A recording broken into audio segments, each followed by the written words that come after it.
เตรียมตัวกราบพระทำวัดเช้าครับ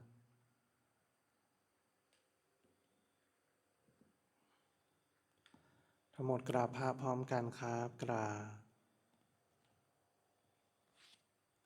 กราบกราบบารมีธรรมพ่อแม่ครูบาอาจารย์ครับทั้งหมดกล่าวคำบูชาพระรัตนตรัยพร้อมกันครับอิมินาสการนะพุ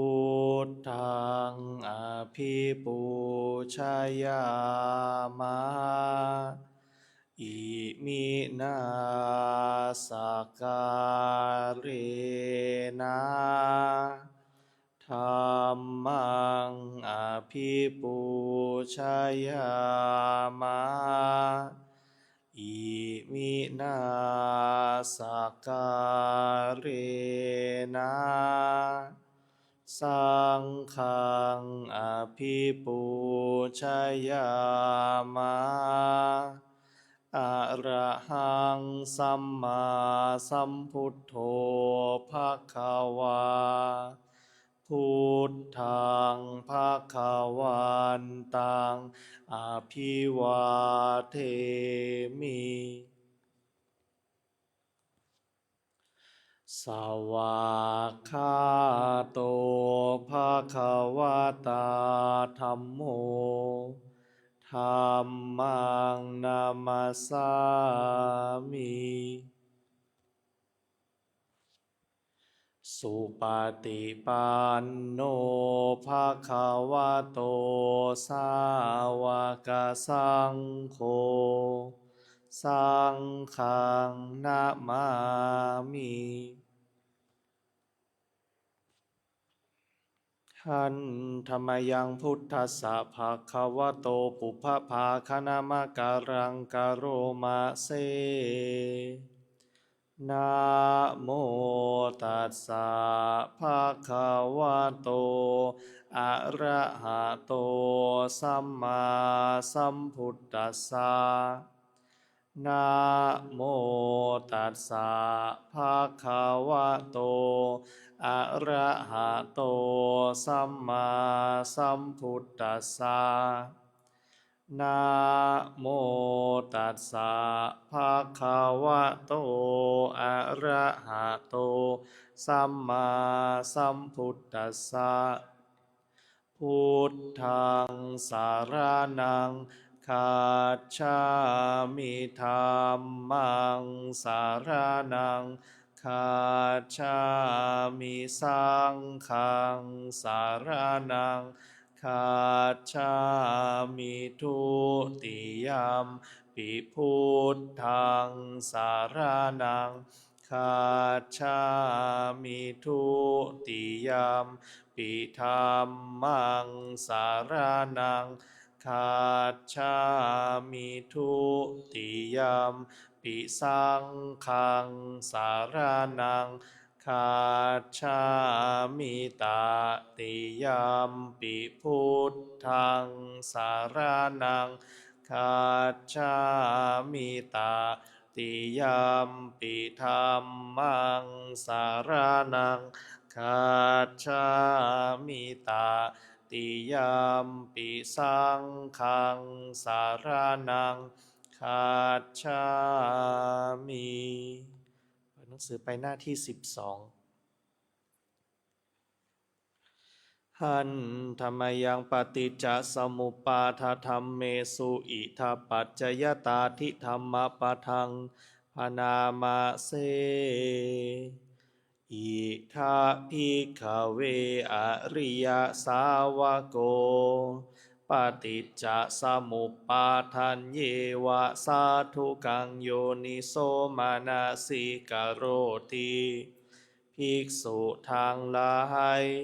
อริยสาวกในธรรมวินัยนี้ย่อมกระทำไว้ในใจโดยแยบคายเป็นอย่างดีซึ่งปฏิจจสมุปบาทนั้นเทียว ดังนี้ว่าอิมัสสมิงสติอิตังโหติ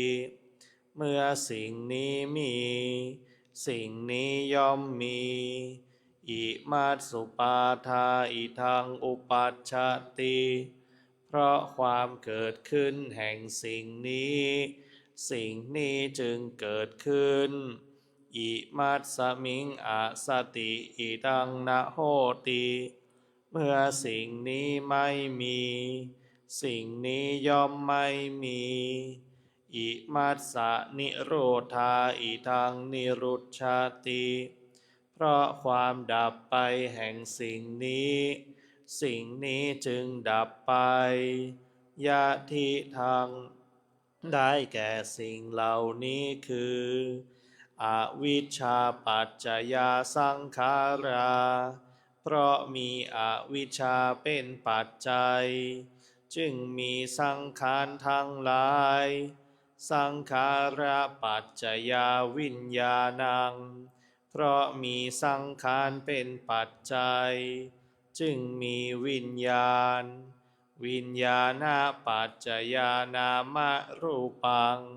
เพราะมีวิญญาณเป็นปัจจัยจึงมีนามรูปนามรูปปัจจยาสลายตานังเพราะมีนามรูปเป็นปัจจัยจึงมีสลายตนะสลายตนะปัจจยาภัสโสเพราะมีสลายตนะเป็นปัจจัยจึงมีผัสสะผัสสะปัจจยาเวทนาเพราะมีผัสสะเป็นปัจจัยจึงมีเวทนาเวทนาปัจจยาตัณหาเพราะมีเวทนาเป็นปัจจัยจึงมีตัณหาตัณหาปัจจยาอุปาทานังเพราะมีตัณหาเป็นปัจจัยจึงมีอุปาทานอุปาทานาปัจจยาภะโวเพราะมีอุปาทานเป็นปัจจัยจึงมีภพภาวะปัจจยาชาติเพราะมีภพเป็นปัจจัยจึงมีชาติชาติปัจจยาชรามรณังโสกปริเทวทุกขโทมนัสสุปายาสาสัมภวันติเพราะมีชาติเป็นปัจจัยชรามรณะโสกปริเทวทุกขโทมนัสอุปายาสะทางหลายจึงเกิดขึ้นครบถ้วนเอวะเมตัสสะเกวลัสสะทุกขขันธัสสะสมุทัยโยโหติความเกิดขึ้นพร้อมแห่งกองทุกข์ทั้งสิ้นนี้ย่อมมีด้วยอาการอย่างนี้อวิชชายะตะเววะอะเสสะวิราคะนิโรธาสังขาระนิโรโธเพราะความจางคลายดับไปโดยไม่เหลือแห่งอวิชชานั้นเทียว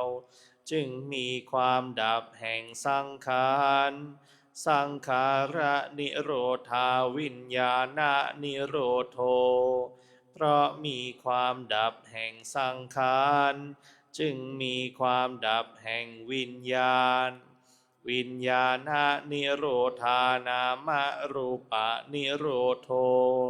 เพราะมีความดับแห่งวิญญาณจึงมีความดับแห่งนามรูปนามรูปะนิโรธาสาลายตนะนิโรโธเพราะมีความดับแห่งนามรูปจึงมีความดับแห่งสาลายตนะสาลายตนะนิโรธาผัสสะนิโรโธเพราะมีความดับแห่งสาลายตนะจึงมีความดับแห่งผัสสะผัสสะนิโรธาเวทนานิโรโธเพราะมีความดับแห่งผัสสะ จึงมีความดับแห่งเวทนา เวทนานิโรธาตัณหานิโรโธเพราะมีความดับแห่งเวทนา จึงมีความดับแห่งตัณหา ตัณหานิโรธาอุปาทานานิโรโธเพราะมีความดับแห่งตัณหา จึงมีความดับแห่งอุปาทาน อุปาทานะนิโรธาภาวะนิโรโธ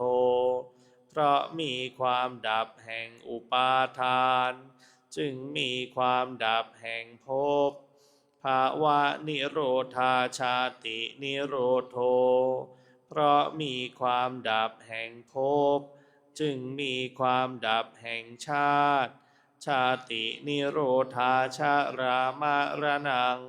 โสกะปริเทวะทุกขโทมนัสสุปายาสานิรุชชันติเพราะมีความดับแห่งชาตินั่นแลชรามรณะโสกะปริเทวะทุกขโทมนัสอุปายาสะทางหลายจึงดับสิ้นเอวะเมตัสสะเกวลัสสะทุกขคันทัสสะนิโรโธโหติติความดับลงแห่งกองทุกข์ทั้งสิ้นนี้ย่อมมีด้วยอาการอย่างนี้ดังนี้สำหรับการสวดมนต์สาธยธรรมในช่วงเช้าไว้แต่เพียงเท่านี้ลำดับต่อไปเราจะได้เปลี่ยนอิริยาบถเป็นการเดินจงกรมครับ